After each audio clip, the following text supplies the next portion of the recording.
नमस्कार मंडळी, ठरलं तर मग मालिकेच्या पुढील भागात आपल्याला असं पाहायला मिळणार आहे की सायली अर्जुनला सांगत असते की ते रिपोर्ट्स किती खरे वाटत होते। जर आपल्या हाती ते खरे रिपोर्ट्स लागले नसते तर ते खोटे रिपोर्ट्स त्यांनी कोर्टात दाखवले असते।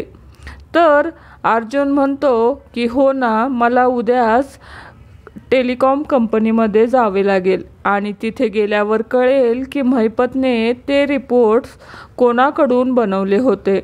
तर इकडे आपण पाहतो की प्रिया ओरडून सांगत असते की केसनंतर साक्षीला एकतर जन्मठेप होईल नाहीतर फाशीची शिक्षा।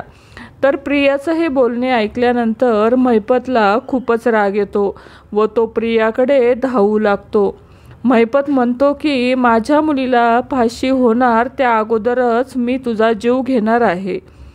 आमच्या टीममध्ये असून सुद्धा तू सायली आणि अर्जुनची बाजू घेते, असं म्हणून महिपत प्रियाचा गळा दाबू लागतो।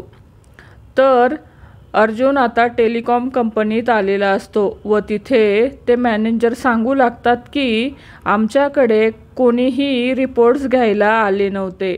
ठरलं तर मग मालिकेचे नवनवीन अपडेट पाहण्यासाठी आपल्या चॅनलला नक्की सबस्क्राईब करा। धन्यवाद।